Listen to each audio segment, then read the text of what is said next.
Chapter 1.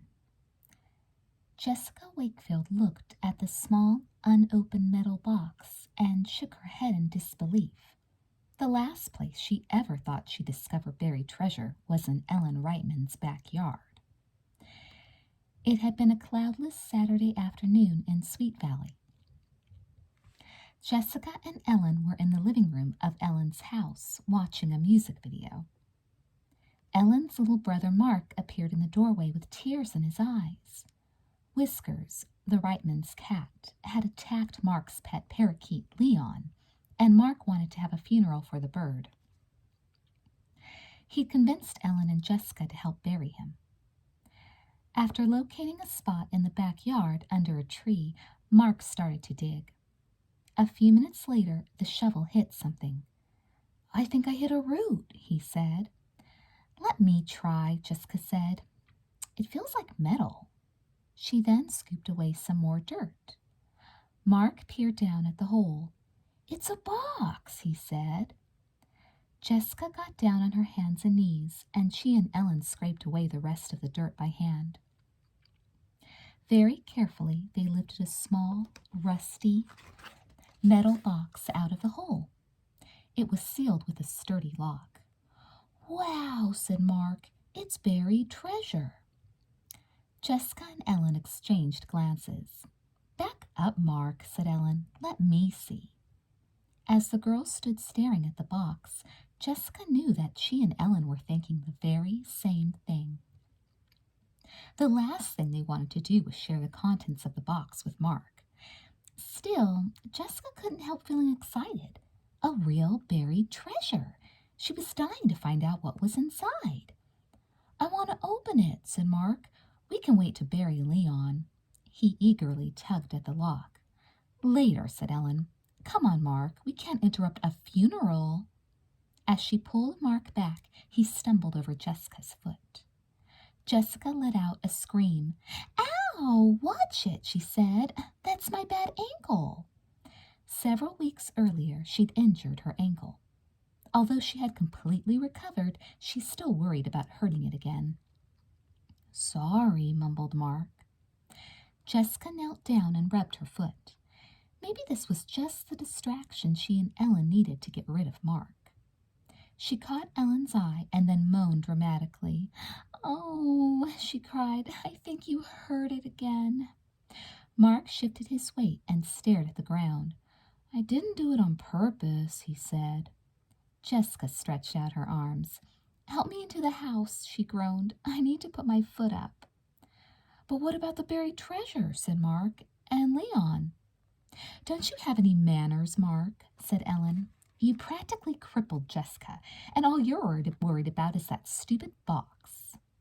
She bent down and wrapped Jessica's left arm around her shoulder. Mark stood very still. "The least you can do is help me," Ellen snapped. Mark quickly wedged himself under Jessica's right arm. Ellen and Mark escorted Jessica into the house and helped her onto the living room sofa. "Now what?" said Mark. Jessica fluttered her eyelids. "I think I'm going to need my crutches," she said. "They're somewhere in my closet, at home."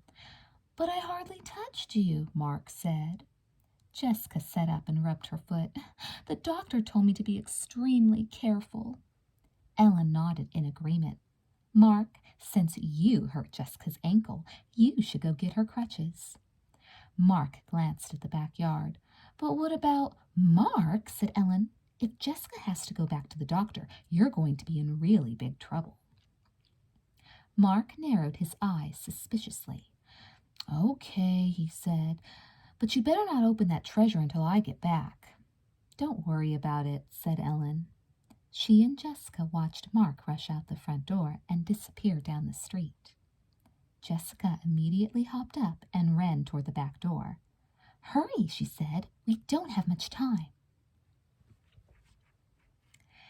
Several blocks away at the Wakefield house, Jessica's identical twin sister, Elizabeth, was sitting in her bedroom with her best friend, Amy Sutton. Although it was hard to tell Jessica and Elizabeth apart, the two girls couldn't have been more different.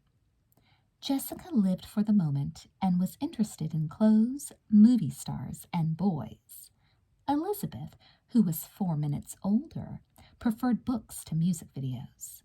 She liked to spend her spare time working on the Sweet Valley Sixers, the sixth-grade newspaper she'd helped start.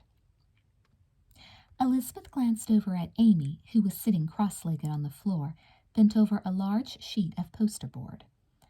"How about this?" said Amy. "Your money's in good hands with Elizabeth. Vote EW for Student Council Treasurer." Elizabeth shook her head. "No," she said, "too flat." The two thought quietly for a moment. "Wake up with Wakefield?" Elizabeth suggested. "What's that have to do with being Student Council Treasurer?" inquired Amy. Elizabeth shrugged. "I was trying to come up with something catchy," she said. "Don't worry," said Amy. "Anything's better than Don't Despair with Peter." Elizabeth laughed.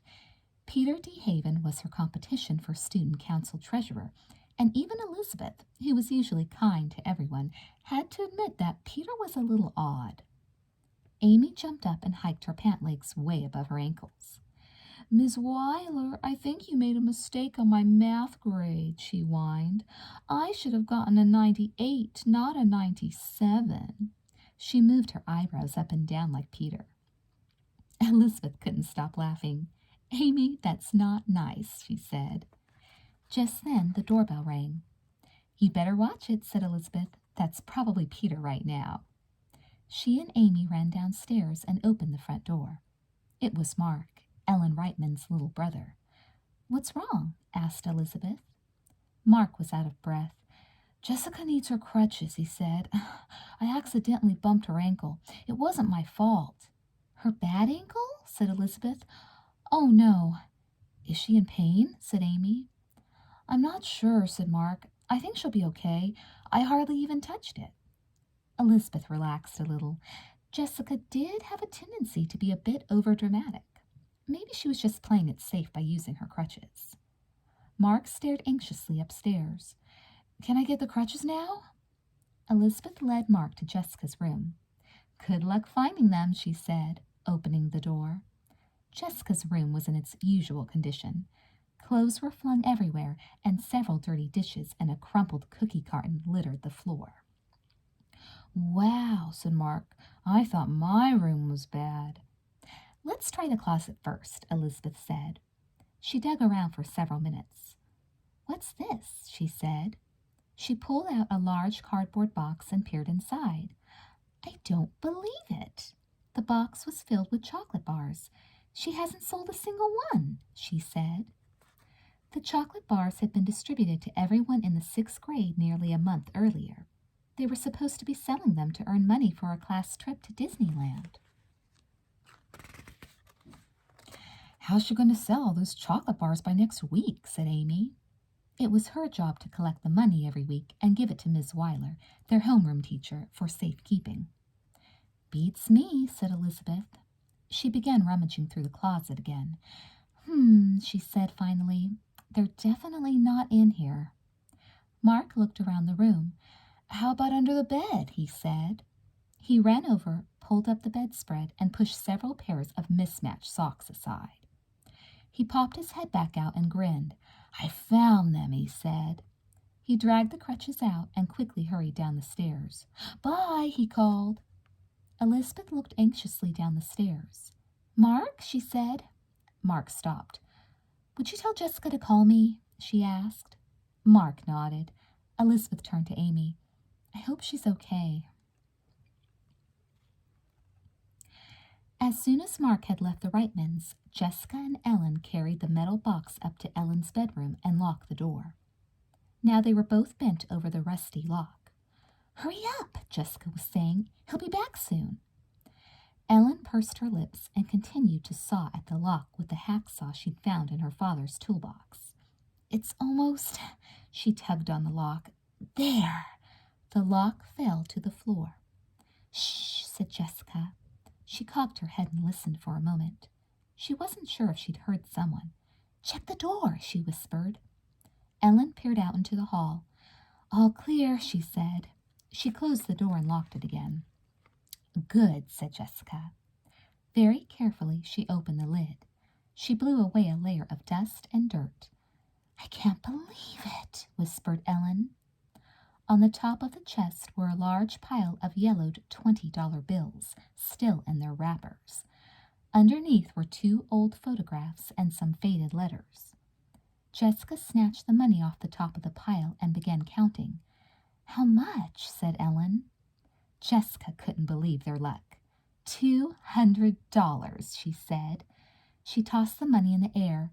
"We're rich!" she cried. She and Ellen began giggling and hopping all over the bedroom. "We're rich!" screamed Ellen. "Rich, rich, rich!"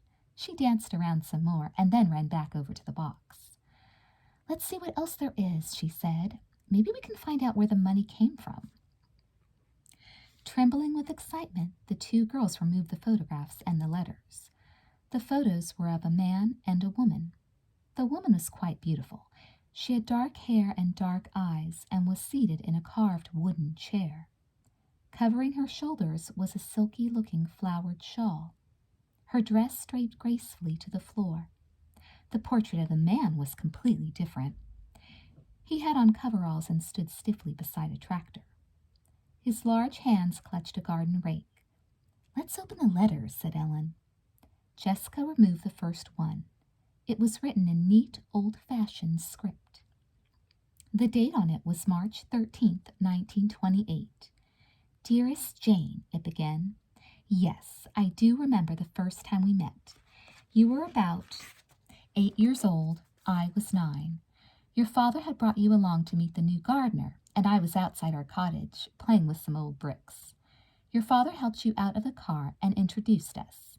I thought you were the most beautiful girl I'd ever met. I still do." "Ah," Jessica and Ellen sighed. "How romantic," said Ellen. "Love letters."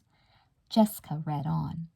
"Dearest, I know that your father has opposed our marriage and is pressuring you to marry the more suitable young man he has chosen. Please, Jane, I beg you to reconsider. What could be greater than our love?" Jessica folded the letter. "Is that it?" said Ellen. Jessica picked up the next letter. "Maybe this one has her answer."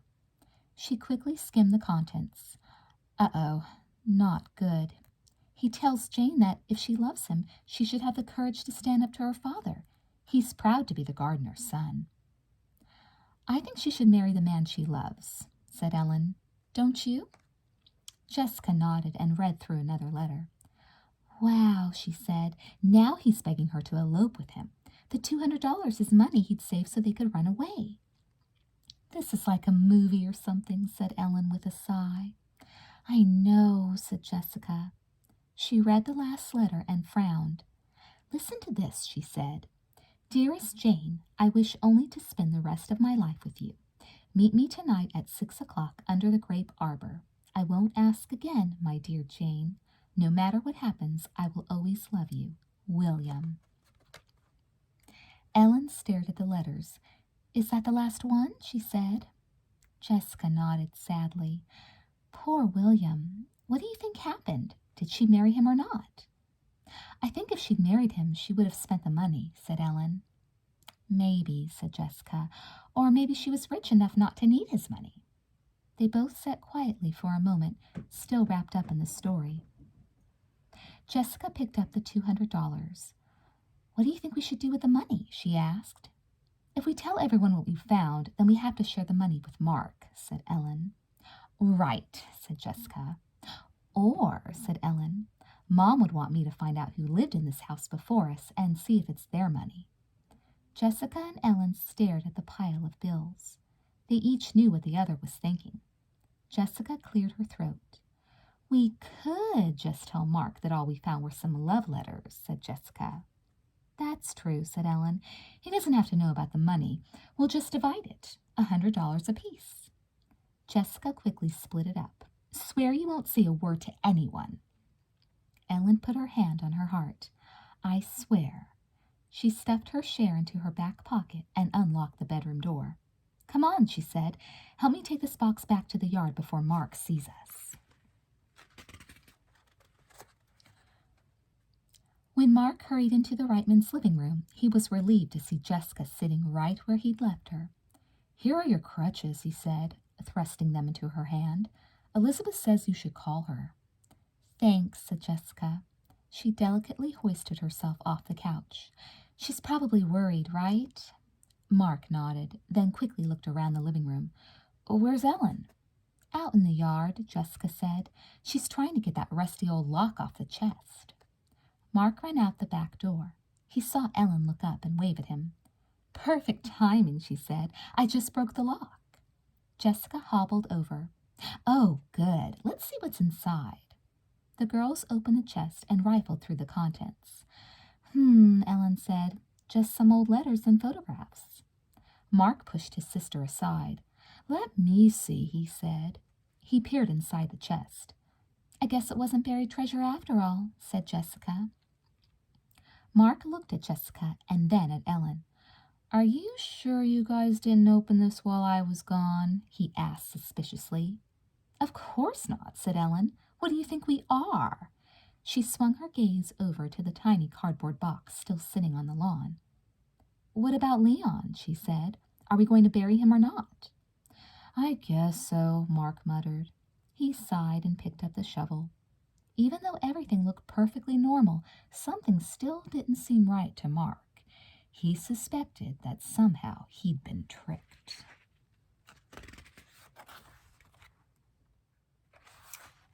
Chapter 2. Elizabeth paced her bedroom floor nervously. What had happened to Jessica? Suppose she was on her way to the hospital or something. When she'd phoned Ellen Reitman's house, there had been no answer. Just then, Elizabeth heard the front door slam.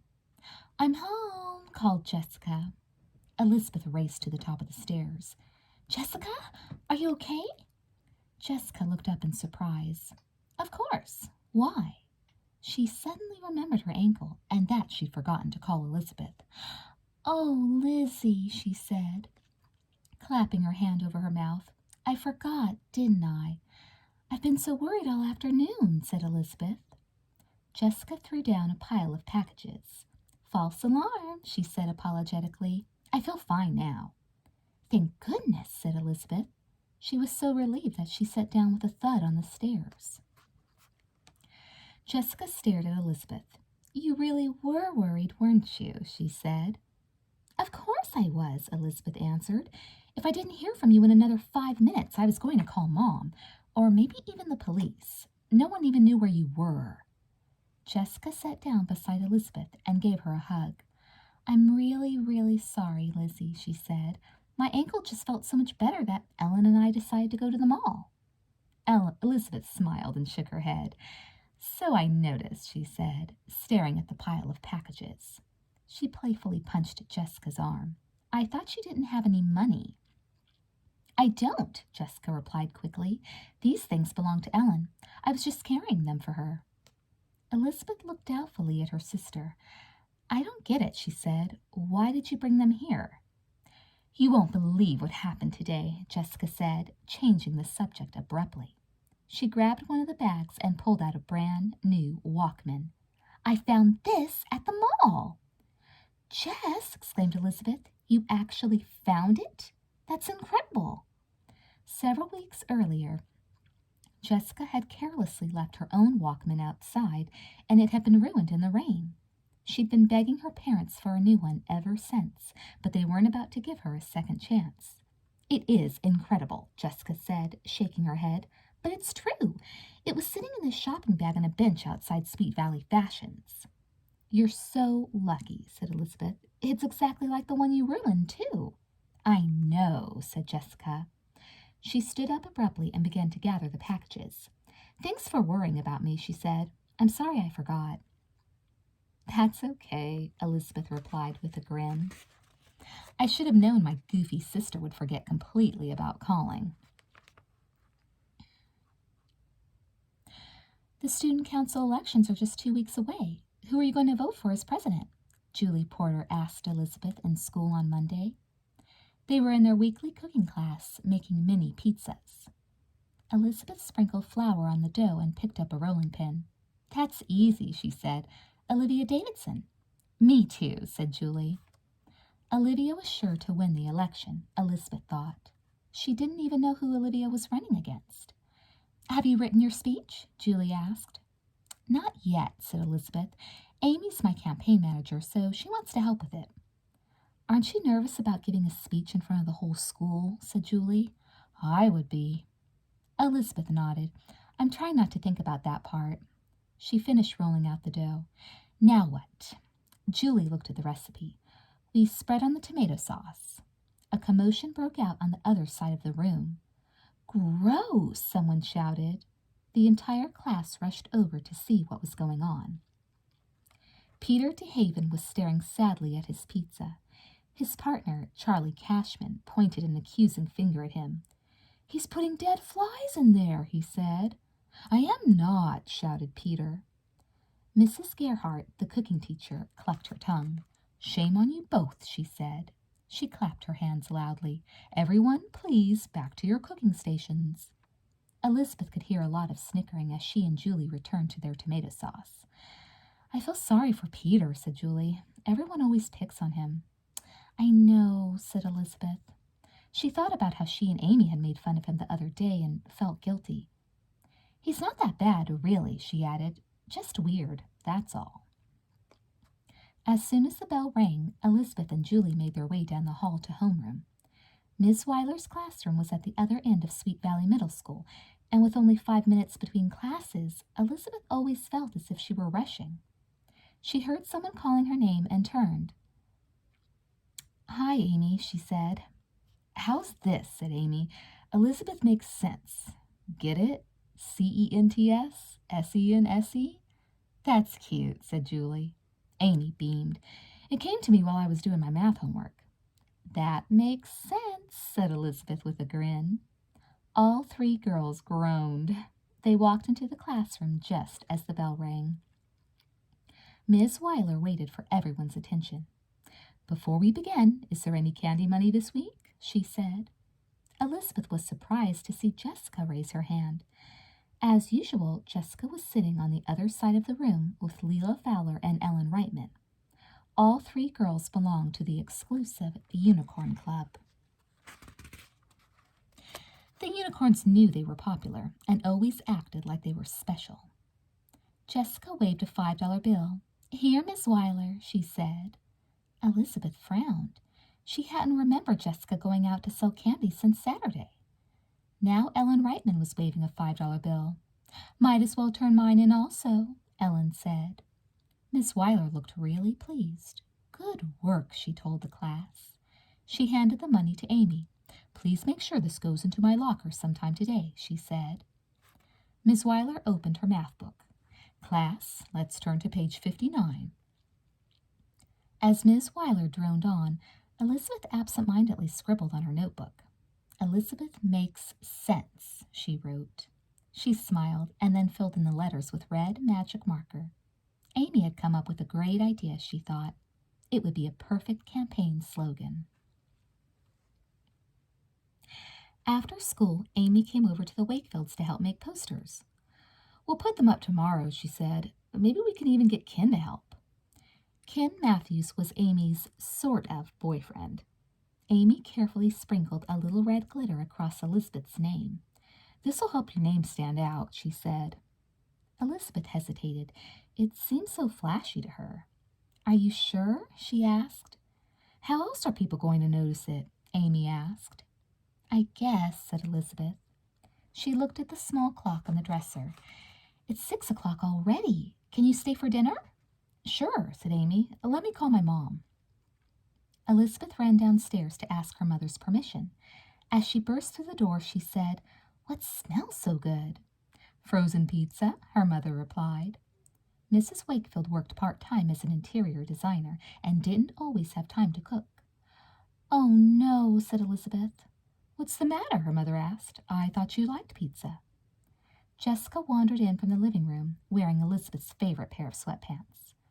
We made pizza in cooking class today, she said.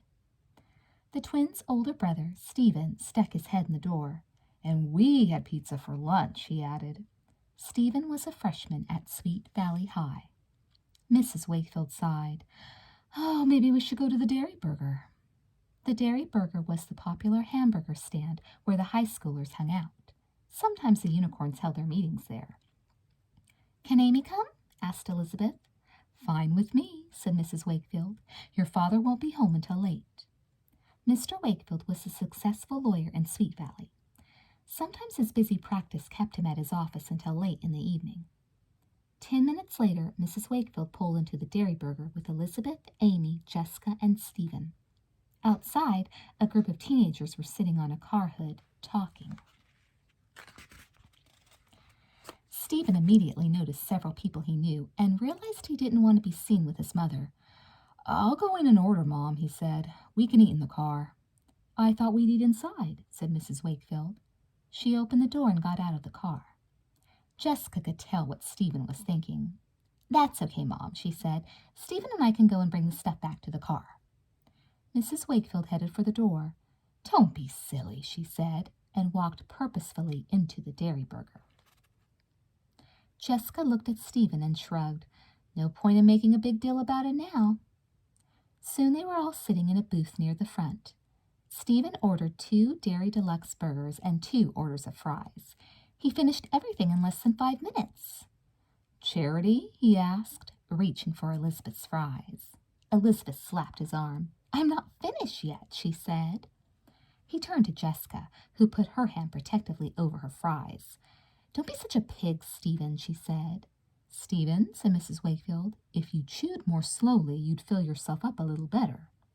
Stephen noisily slurped the last of his milkshake. Okay, he said. "I'll try." A group of people entered the restaurant. "Look," whispered Amy, "it's Peter DeHaven." Elizabeth stared at Peter. There was definitely something a little strange about him. Maybe it was his clothes.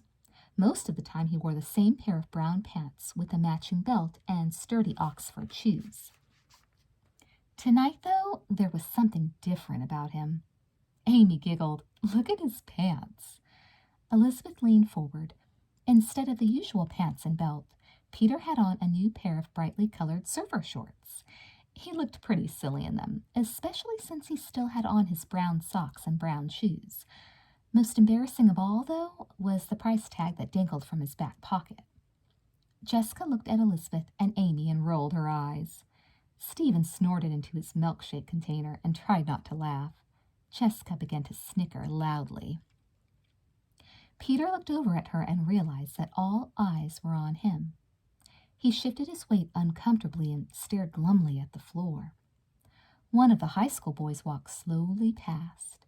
As soon as he reached Peter, he tugged sharply on the price tag and then kept walking. Peter spun around angrily. "Hey!" he shouted. His hand groped across his back pocket and felt the tag. His face flushed crimson. This was too much for Stephen. He began to laugh so loudly that now people turned to stare at him. Peter looked at Stephen, horrified. Then, without another word, he ran outside. "Real nice, Stephen," Elizabeth said. Stephen made a face. "I couldn't help it," he said. Jessica was still laughing. "Wait till they hear about this at school." "Poor Peter," said Amy. Jessica and Stephen howled. Mrs. Wakefield looked at them with disapproval. Elizabeth shook her head. "You know, he's really not that bad," she said. "If he'd do something with his hair and get someone to help him with his clothes, he'd almost be cute." Jessica giggled. "A Peter DeHaven makeover," she said. Stephen moved Elizabeth's French fries closer to him. "Why should you care?" he said. "Do you have a crush on him?" Elizabeth wrinkled her nose. "Gross." She snatched her plate of French fries back. "It was only a comment, Stephen," she said. "Don't get the wrong idea." "Jessica, will you hurry up?" Elizabeth called. "We're going to be late." It was the next morning, and Elizabeth stood at the bottom of the stairs and waited. If she hadn't needed Jessica's help carrying her campaign posters, she would have left already. Jessica appeared at the head of the stairs. "How does this look?" she asked. Jessica was wearing a pair of pink stretch pants with a baggy purple sweatshirt. Purple was the unicorn's favorite color. "Good," said Elizabeth. "Where'd you get the sweatshirt?" "I traded with Leela," Jessica said. "You know that sweatshirt with the lion on it that I never wear?" That's my sweatshirt, said Elizabeth. I got it from Aunt Shirley for Christmas last year, remember? But you never wear it, said Jessica. You don't even like it. You said it's too bright. But that doesn't mean I said you could give it away, said Elizabeth. I'm sorry, Lizzie. I didn't think you'd care. Want me to get it back? Elizabeth laughed. You're too much, she said. I'm probably the only girl in Sweet Valley whose sister trades away her clothes. I'll talk to Leela this afternoon, said Jessica. Elizabeth shook her head.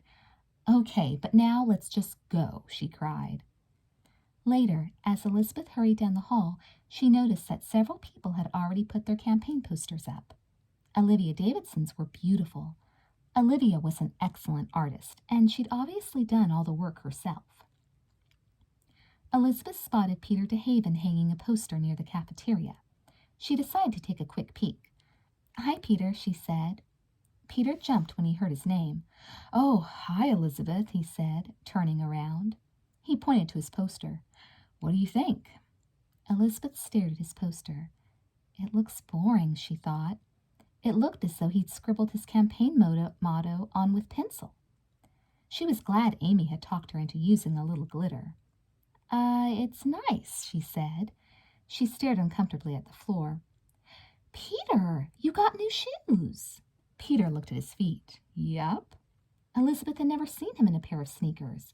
They looked a little strange with his brown socks. What if he asked her what she thought of them? Gotta go, she blurted. Elizabeth bolted down the hall toward English class. She made it to her seat just as the bell rang. By lunchtime, everyone in the 6th grade was talking about Peter's new sneakers. At the exclusive unicorns table, Leela Fowler said, Do you believe it? And with brown socks, too. Barfo. Peter's such a nerd, said Ellen. All the unicorns laughed. Jessica couldn't wait to tell everyone what had happened at the Dairy Burger. After the unicorns heard the story, they all shrieked with laughter. Jessica, that's hysterical, said Janet Howell. I wish I'd been there. Janet was the 8th grade president of the unicorns, and her approval really mattered to Jessica. Thanks, Jessica replied modestly. Janet clapped her hand over her mouth. I just had the greatest idea, she said. Listen. The unicorns huddled close together. As Janet whispered, the others nodded in agreement. Janet finished whispering and straightened back up. So we'll do it tomorrow, okay? She said. The unicorns nodded in unison. Okay, they chorused. Jessica grinned and smiled to herself. This was the meanest trick they'd played in a long time. She couldn't wait. Chapter 3. Miss Weiler looked around the class and frowned. Amy, may I speak to you for a minute? She said. As Amy got up from her chair, she leaned over and whispered to Elizabeth. Ken says he'll help us with the posters after school.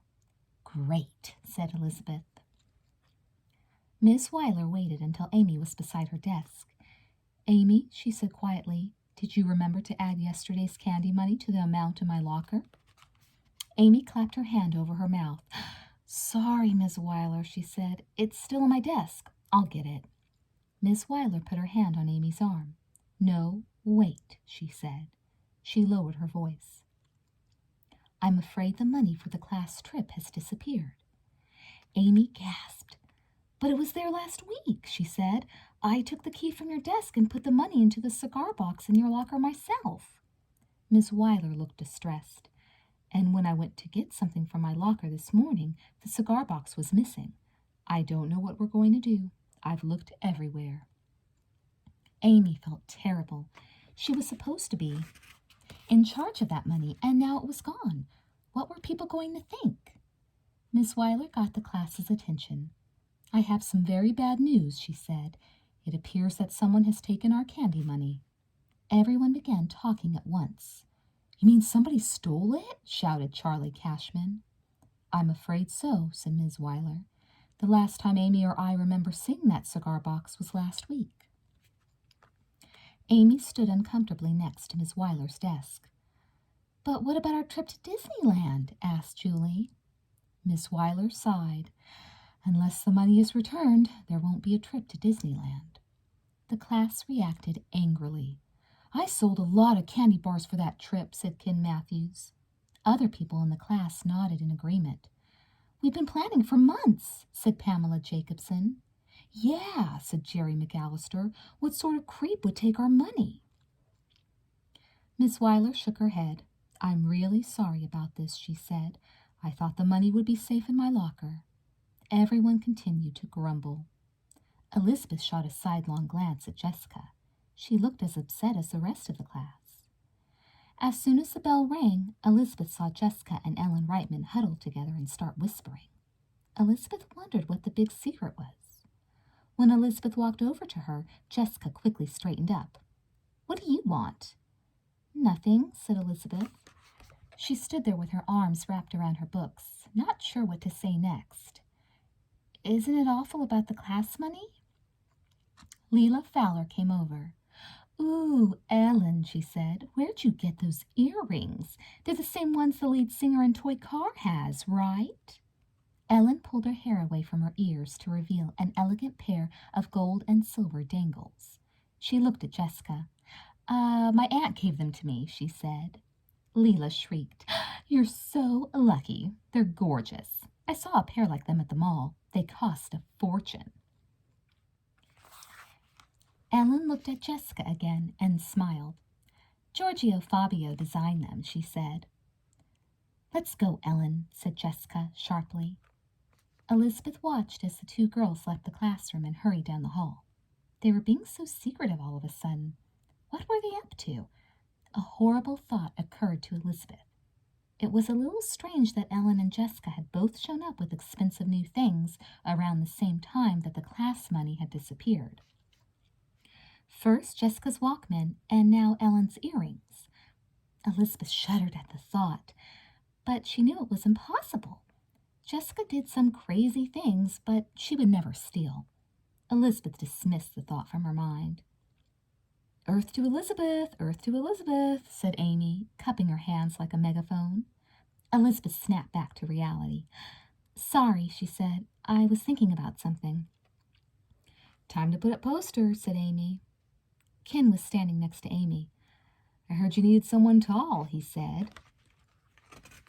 He and Amy laughed. Ken was one of the shortest boys in the 6th grade. Elizabeth followed Ken and Amy to the cafeteria entrance. "Okay," said Amy. "I think this would be a good place to put a poster." Elizabeth nodded. While she and Amy held the poster in place, Ken taped it to the wall. "That's so rotten about the candy money," he said. "I know," Elizabeth replied. Ken deserved to be angry, she thought. He'd probably sold more candy bars than anyone in the class. Ken turned to Amy. "When's the last time you saw the money?" "Last Tuesday," said Amy. Ken tore off a piece of tape.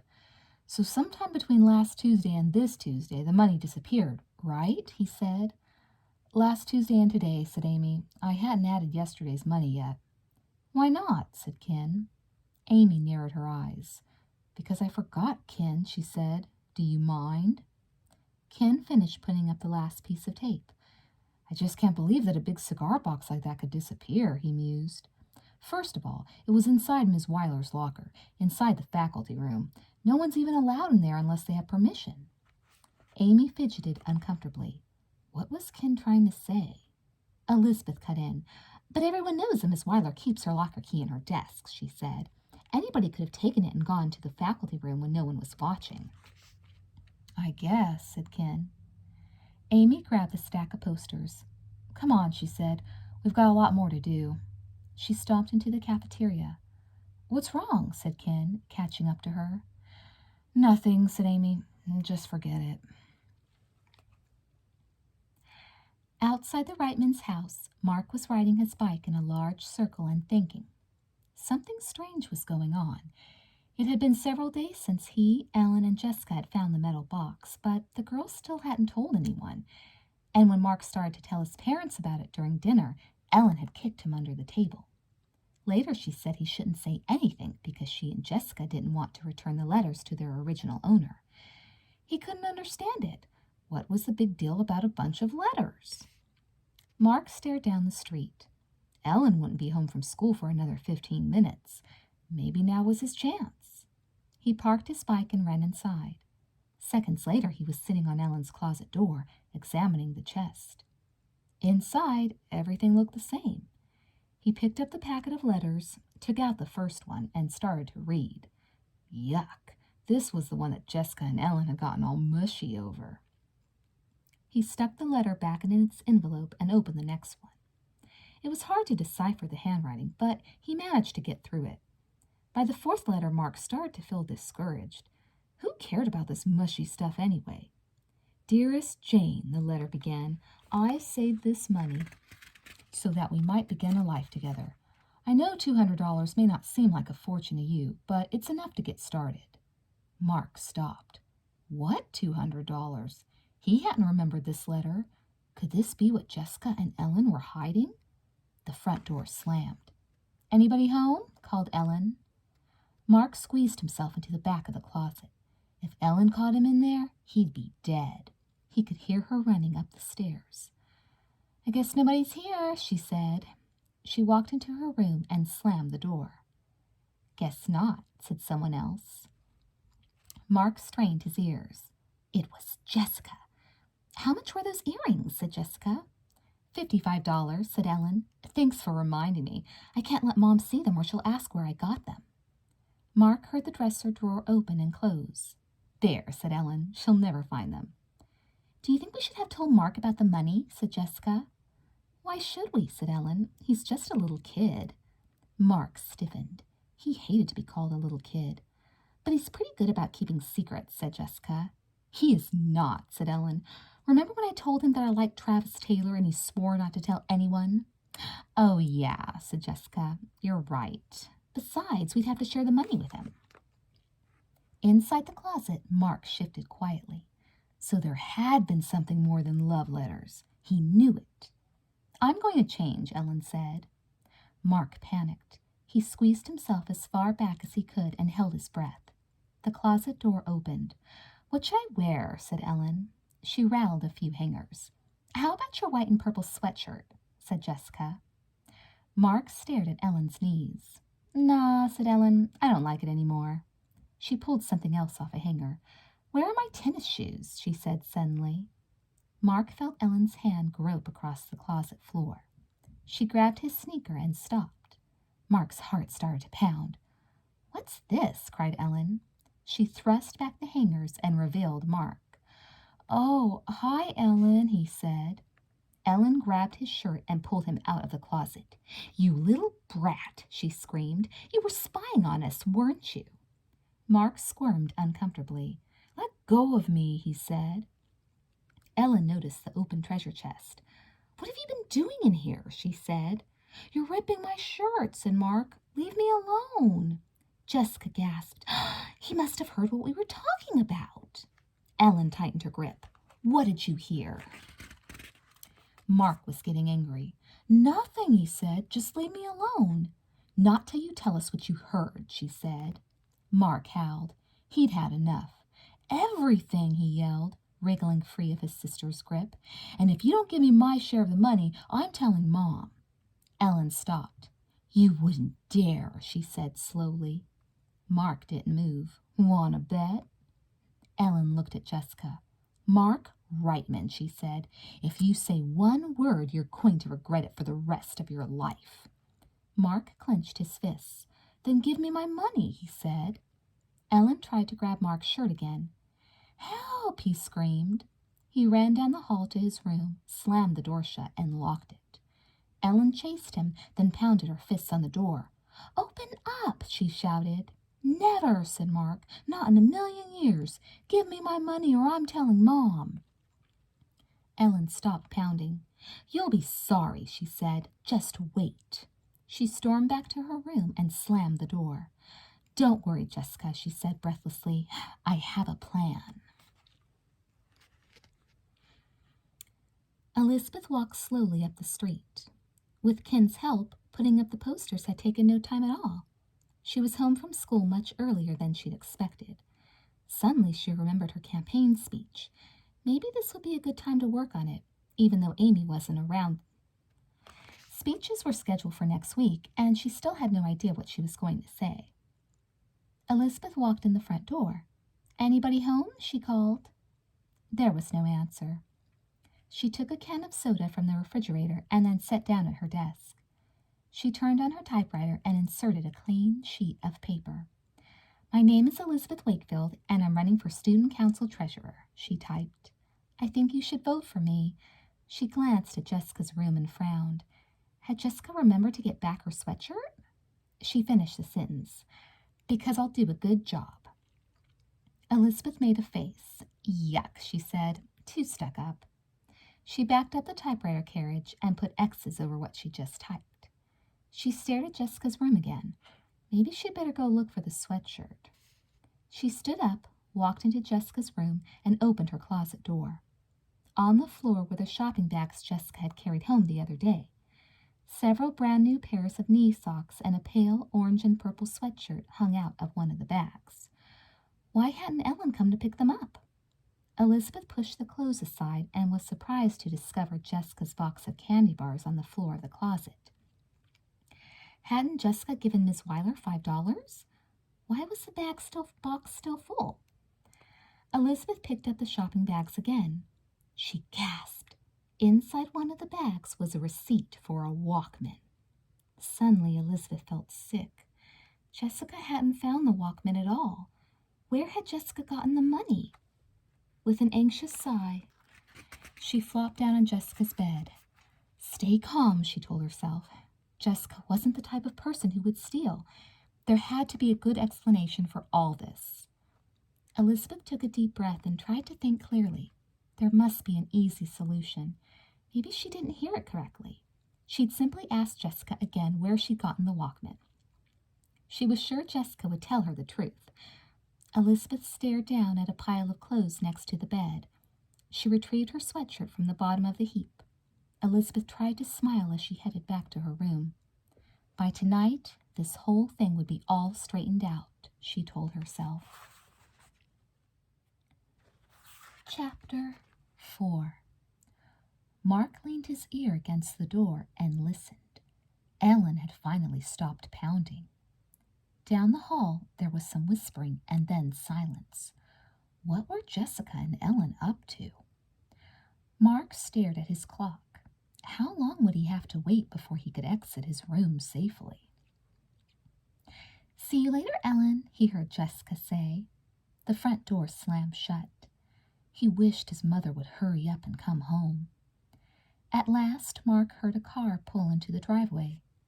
"Hi, kids," called Mrs. Reitman. Mark slowly opened his door. The coast was clear. He raced down the stairs. "Mom," he yelled, "me and Ellen and Jessica found buried treasure in the backyard. Ellen and Jessica said there was nothing in it, but there was $200 and they took it." He took a deep breath. Mrs. Reitman blinked. "What?" she said. Mark pointed upstairs. "Ellen stole $200, he repeated. "Go ask her." Mrs. Reitman put down her bag and marched upstairs. Ellen was lying on her bed, reading the latest issue of today's Stars. "Young lady," said Mrs. Reitman, "what's this I hear about some stolen money?" Ellen sat up and put down her magazine. "What stolen money?" she said innocently. Mrs. Reitman looked at Mark. Mark ran to Ellen's closet. "I'll show you, Mom," he said. He pulled back Ellen's clothes. There was nothing on the floor except a few pairs of shoes. Mark frantically dug through Ellen's things, trying to find the metal box. Ellen lifted one eyebrow and yawned. "Mark," she said, "what are you talking about?" Mark remembered the earrings. "She's hiding some earrings in her dresser," he said. He pulled open the top drawer and started pulling out Ellen's socks and underwear. "Do you mind?" said Ellen. "Mom," Mark wailed. "No fair. Ellen found $200 and now she's pretending she didn't." Mrs. Reitman looked at Ellen and frowned. "Did you find some money and not tell anyone?" she said. Ellen's eyes opened wide. "No, Mom," she said. "I swear, I don't even know what Mark is talking about." Mark slammed his fist down on Ellen's dresser. "You are a liar," he said. "Liar, liar, liar." Ellen calmly picked up her magazine. "Mom," she whispered, "I think Mark's been eating too much sugar. It's causing him to hallucinate." Mark clenched his fists. "Ha ha, very funny," he said. "Just you wait. I'm going to find that treasure box and prove it." Ellen lay back on her pillow and opened her magazine. "Whatever you say, Mark," she said. Elizabeth rubbed her eyes and leaned over her typewriter. "So I hope you all vote for me for Student Council Treasurer," she typed. "Thank you." She pulled the speech out of her typewriter and read it once more. It was okay, but nothing special. Tomorrow she'd show it to Amy. Elizabeth heard the front door slam and then saw Jessica hurry by carrying a box of some kind. She waited several minutes and knocked on Jessica's door. "Come in," Jessica shouted. She was listening to her Walkman and trying on the clothes Elizabeth had seen in the shopping bags earlier. "Do you think these shoes go with these socks?" she asked Elizabeth. Elizabeth stared at the clothes. "Aren't those Ellen's?" she said. Jessica looked surprised. "She told me I could borrow them any time," she answered quickly. Elizabeth wasn't sure how to begin. "How do you like your new Walkman?" she finally blurted. "Fine," said Jessica. She turned abruptly. "What about these shoes instead?" she said. Elizabeth sighed. Jessica wasn't making this easy. "Jess," she said, "are you going to tell me where you really got that Walkman?" Jessica swallowed. "I did tell you," she said. "I found it on a bench at the mall." "Are you absolutely positively sure?" said Elizabeth. "Of course," said Jessica. "Why?" "How come you turned in $5 for candy money and you still haven't sold any of your candy bars?" Elizabeth demanded. Jessica bit her lower lip. Because Ellen and I were working together," she said. "We sold all of Ellen's candy bars first, and then we were going to sell mine." Elizabeth stared at her sister. "Really?" said Jessica. She looked away. Elizabeth couldn't tell whether Jessica was lying or not. She seemed to have a pretty good excuse about the candy bars, but still... "Jess," said Elizabeth, "I found a receipt for the Walkman in one of those shopping bags." "I know," said Jessica, not missing a beat. "I found the whole package on the bench. Someone else bought the Walkman." "If you're making any of this up, there's still time to return the money," said Elizabeth. "What money?" said Jessica, looking confused. Elizabeth began to wonder if she'd made a mistake. She looked at Jessica's Walkman. "I told you," said Jessica firmly. "I found the Walkman at the mall, on a bench outside Casey's place." She did a pirouette in the mirror. "I think these shoes look better," she said. She turned up the volume on her Walkman and began to dance. "I love this song," she shouted. Elizabeth frowned. "Where did you say you found the Walkman?" she said. Jessica pulled off her headphones and stopped dancing. Casey's?" Elizabeth shook her head. "Oh, Jess, last time you said Sweet Valley Fashions." Jessica grimaced. "I did?" She looked wildly around the room. "Oh, well, maybe that was it," she said. "I can't remember." She stuck her headphones on and started dancing again. Elizabeth sighed. Why wasn't she telling the truth? Even if she hadn't taken the class money, she still couldn't explain the Walkman. And what about the way she and Ellen were so secretive? And Ellen's new earrings! Elizabeth walked back to her room and sat down on her bed. She had never been more disappointed in her twin in all their 12 years. The next morning, the unicorns were huddled in a little group outside the cafeteria, whispering and giggling. Jessica hurried over to join them. "It's about time," said Janet. "I overslept," said Jessica. "Sorry." Janet lowered her voice. "Okay, everyone," she said. "Follow me to the girls' bathroom." The unicorns looked like a small flock of purple birds as they tiptoed into the bathroom. 5 minutes later, they emerged wearing white sneakers with brown socks. Bruce Patman, the cutest boy in the 7th grade, was the first to notice. Look, he said, Peter DeHaven clones. It's the new fad, said Janet with a straight face. What do you think? I think it's ugly, said Bruce. He started to laugh. Janet stuck her nose in the air. You obviously have no taste, Bruce Patman, she said. She strode up the hall with the rest of the unicorns giggling and trailing behind her. At the other end of the hall, Amy was taping up one of Elizabeth's posters, which had fallen down. She saw the unicorns walking toward her wearing smug expressions and brown socks. That's not very nice, she said. Janet stopped. What do you mean? She replied. Amy's eyes narrowed. It's not nice to make fun of people, she said. Janet turned to the other unicorns. We're not making fun of anyone, are we? She said. We're starting a new trend. The unicorns nodded in agreement. Amy didn't answer. Janet paused. I hear your class isn't going to Disneyland, she said. Someone stole the money. Amy glared at Janet. That's right, she said. Weren't you in charge of the money? Said Janet. Amy swallowed. Yes. Janet nodded. She started up the hall again, the rest of the unicorns trailing behind her. Bye-bye, Amy. Amy watched the unicorns file past. She felt a tight little knot in her stomach. How dare Janet imply that she took the money? She glanced around the hall. Several people were standing in little groups, whispering. Amy was sure they were talking about her. Just then, Ken walked over. Hi, Amy, he said. Hi, Amy mumbled. I was wondering, said Ken, do you think maybe you could have accidentally taken the cigar box out of Miss Weiler's locker and left it on the floor or something? Amy stared at Ken.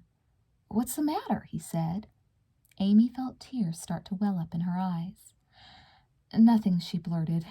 She ran into the bathroom and locked herself into a stall. She couldn't believe that anyone would actually think she'd taken the class money. Elizabeth was sitting in Mr. Bowman's room with Julie Porter when Caroline Pierce burst through the door. Caroline had the biggest mouth in Sweet Valley and wrote the gossip column for the Sweet Valley Sixers. Did you see what the unicorns are wearing? She said. Brown socks and white sneakers. She giggled. Julie looked at Elizabeth. Good thing Mr. Bowman doesn't wear sneakers, she said. Mr. Bowman was Elizabeth's English teacher. His taste in clothing wasn't so good either. Did Peter see the unicorns? Asked Elizabeth. Caroline nodded. He pretended not to notice, she said, but I could tell his feelings were hurt. A typical unicorn prank, thought Elizabeth. The tricks they played was one reason she never liked the unicorns. Mr. Bowman strolled over. How's the election issue coming? He asked. Good, said Elizabeth. We decided to print the speeches and pass out the paper the day before the election. Great idea, said Mr. Bowman. Keep up the good work. The class bell rang, and Elizabeth slipped into her seat. Okay, class, said Mr. Bowman. Let's get out a clean sheet of paper and do a little free association. Everyone except Elizabeth groaned. This was one of Mr. Bowman's favorite exercises. Everyone was supposed to take a blank sheet of paper and write whatever came to mind. Elizabeth smiled. She was probably the only person in the class who enjoyed doing the free association exercise. She started to write furiously. To her surprise, the first thing she wrote was, Is Jessica a thief? She stared at her paper uncomfortably. She realized that she needed to talk to someone about this huge problem, but who? She wrote a few more sentences.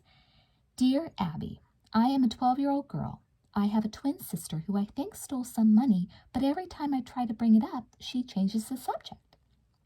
What should I do? I don't want to accuse her unless I'm really positive. Signed, Confused. Elizabeth sighed. Okay, class, said Mr. Bowman. Time's up. Elizabeth crumpled her sheet into a little ball. She felt a tiny bit better now. Elizabeth had promised to show Amy her speech that day during lunch. The two girls found an empty table in the corner of the cafeteria and sat down. Amy seemed quieter than usual. Anything wrong? Asked Elizabeth. Amy poked at her sloppy joe. I never know how to eat these things, she said. She tried to take a bite, but the filling oozed out onto her plate. See what I mean? She said. She threw the sandwich down in disgust. Amy, what's really the matter? Said Elizabeth. Amy stared unhappily at her sandwich. Everyone thinks I stole the money, she blurted. Even Ken. Her eyes began to fill with tears again. Elizabeth put her arm around Amy's shoulder. Amy, she said, don't say that. It's not true. She glanced uncomfortably across the room. Jessica and Ellen were whispering again. Elizabeth watched Ellen's earrings bob up and down. She took a deep breath. Amy, she said, if someone you knew was really broke, and then suddenly that person and her friend showed up with some brand new things and no explanation, what would you think? Amy wiped her eyes. I'd wonder where they got the money, she said. Elizabeth hurried on. And what would you do if you asked them about it and they ignored you? I'd think they were hiding something, said Amy. She stared across the room and saw Jessica and Ellen huddled together. Suddenly it hit her. She knew exactly who Elizabeth was talking about. Elizabeth watched Amy's face grow angry. She realized she may have made a horrible mistake. What if Jessica and Ellen were innocent? Amy, I'm not really sure, she began, but it was too late. Amy jumped up. Elizabeth panicked. Where are you going? She said. Amy silently walked past the unicorn's table. She could feel her cheeks burning. She stalked over to the next table and put her tray down beside Caroline Pierce's. You'll never believe what I just found out, she said. Caroline leaned over. Tell me, she said. Chapter 5. Jessica sat on the steps outside the front entrance to the school. Everyone was heading home, but Jessica had promised Ellen she would wait for her. Jessica reached into her book bag and pulled out her Walkman. As she listened to a Johnny Buck song, she swayed to the beat of the music and tapped her foot. She noticed Charlie Cashman and Jerry McAllister walk slowly by. Charlie whispered something to Jerry, and then they both stared at her. Jessica looked down at her outfit. Was there something wrong? Sophia Rizzo and Nora Mercandy hurried past. When they saw Jessica, they both gave her dirty looks. Jessica squirmed uncomfortably. Why was everyone looking at her? She was relieved when she saw Ellen's cheerful wave. She jumped up and pulled off her headphones. It took you long enough, she said. Ellen handed Jessica her earrings. Here, she said, take these before I forget. Jessica stuck the earrings into her book bag. She'd been keeping them at her house with the metal box. Do you notice anything funny about me? Jessica asked. Ellen stared at her. No, why? Because everyone's looking at me, said Jessica. She glanced up and noticed 2 7th-grade boys pointing. Ellen glared at the boys. Why don't you take a picture? She shouted. It lasts longer. The boys moved away abruptly. Ellen turned to Jessica. Want to go to the mall? She said. This school is giving me the creeps. The 2 girls slowly headed downtown to the Valley Mall. It was another perfectly cloudless California afternoon, so they decided to walk. In the distance, the girls could see the Pacific Ocean shimmering brightly. How much money do you have left? Ellen asked as they strolled along. Not too much, Jessica replied. The Walkman, class trip money, knee socks, and sweatshirt almost cleaned me out. I think I'm going to try and save the rest. Me too, said Ellen. They walked together in silence. Mark is really mad at me, Ellen finally said. You may have to keep the chest and earrings at your house forever. Jessica sighed. Maybe we should have told him, she said. It's too late now, said Ellen. She avoided Jessica's gaze.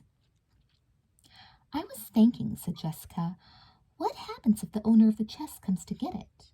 What do we say? I don't know, said Ellen. She stared ahead at the mall. No one will claim it, she said at last. It's been so long. That night, Jessica had a lot of trouble sleeping. She dreamed that the girl in the picture had come back to get the chest. In the dream, the girl was an old woman now. You stole my money, the woman said, glaring at Jessica. No, cried Jessica.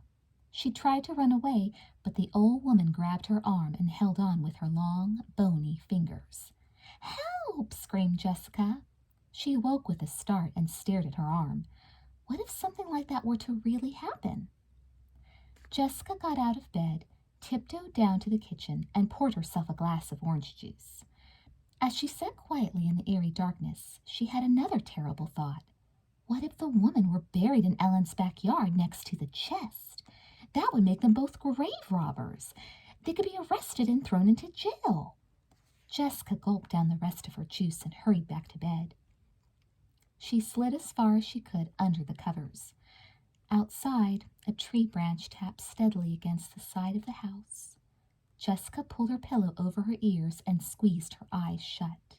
It took her a long time to fall asleep. By the next day, practically everyone in Sweet Valley Middle School was talking about Jessica and Ellen. "I heard," whispered Brooke Dennis to Nora Mercandy, "that Ellen didn't really get those earrings from her aunt. They were one of a kind, and Caroline Pierce said the jeweler sold them to a young girl for cash." Nora nodded knowingly. "And what about Jessica's new Walkman? Do you really believe she found it?" Brooke shook her head. "Poor Elizabeth," she said. "She must feel so embarrassed." "If I were her, I'd say something, wouldn't you?" added Nora. Brooke nodded. "Shh, here she comes." Elizabeth walked stiffly past. She felt terrible. Thanks to Caroline's big mouth, the whole school was talking about Jessica and Ellen. Elizabeth knew that if she hadn't said anything to Amy, this never would have happened. She saw Peter DeHaven slide by and disappear into the boys' bathroom. Today he was wearing his white sneakers with thick cotton socks, the kind that everyone wore. Elizabeth hurried on to history class. When she took her seat next to Amy, her friend didn't even look up. After class, Amy bolted for the door. "Amy, wait!" Elizabeth called. Amy stopped and turned around. "What do you want?" she said. Elizabeth could feel her face turning red. "I have to talk to you," she said. "I'm busy," said Amy. Elizabeth ran after her. "I don't appreciate the fact that you're spreading rumors about certain people," she said. Amy's face was set in a hard line.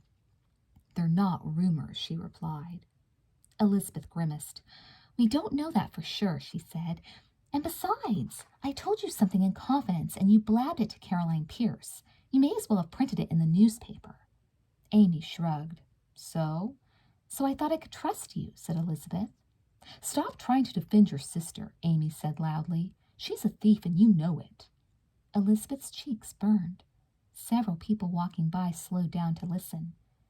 "You can't prove it," she said helplessly. She ran over to her locker and threw it open. She rummaged through her things, pretending to look for something. "Are you okay?" said someone behind her. It was Ken. Elizabeth turned her head so Ken wouldn't see the tears in her eyes. It was all too much for her to take. She felt ashamed of Jessica and betrayed by Amy. "Where's your next class?" asked Ken. "English," mumbled Elizabeth. Ken reached over and took Elizabeth's books. "Come on," he said. "I'll walk you there." Elizabeth wiped her eyes. "Thanks," she said. She and Ken started down the hall. Out of the corner of her eye, she could see Amy glaring at them both. But Elizabeth ignored Amy. Right now, she was just glad to have a friend. At the other end of the building, Jessica and Ellen sat hunched over their stools in art class. The teacher, Mr. Sweeney, had just asked everyone to pair up for a new project.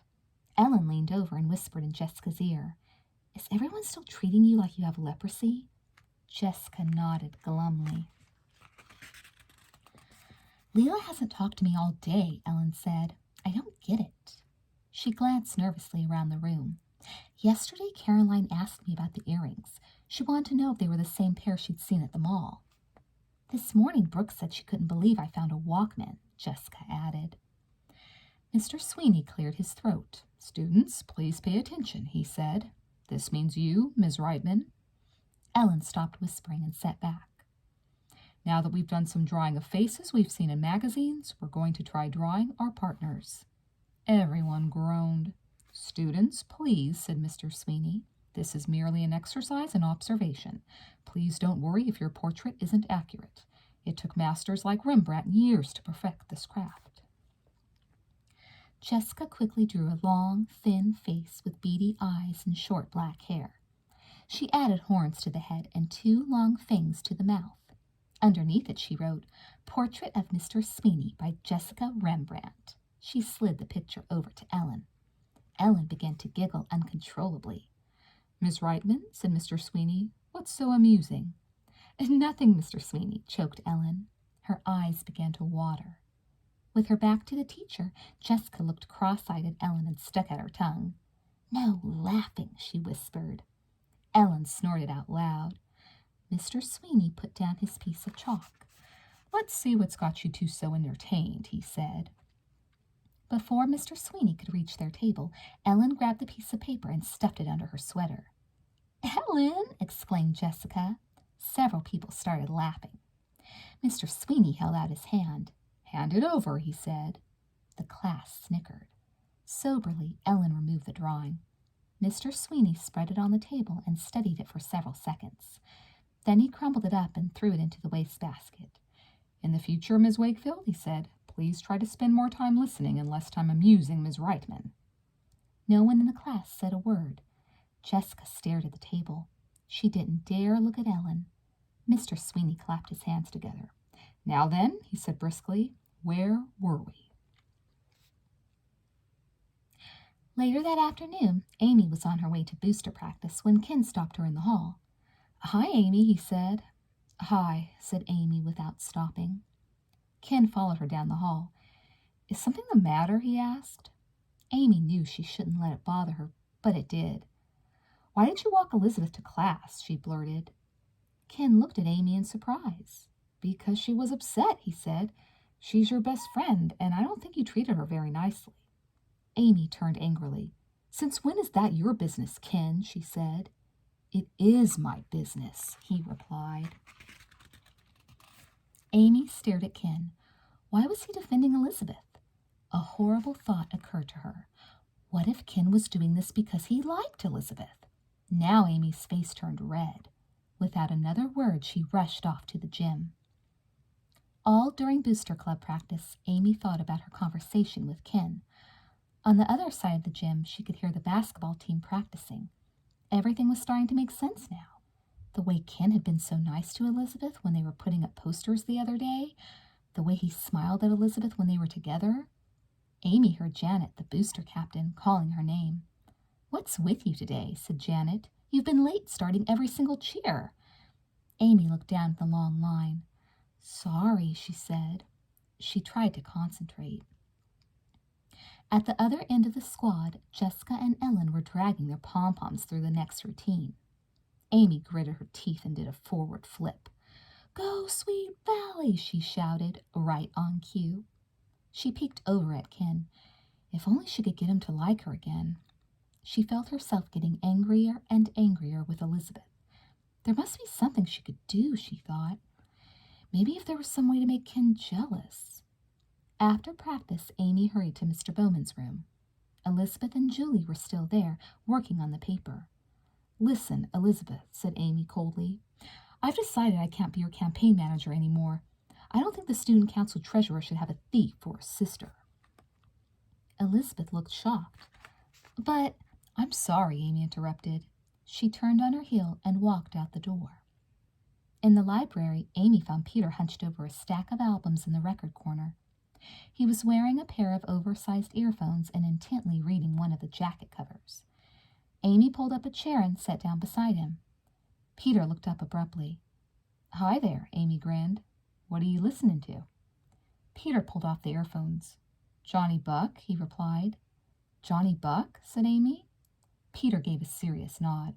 "I collect his albums. I've got them all." He stuck the earphones back on and began mouthing the lyrics. He knew the song by heart. His timing was perfect.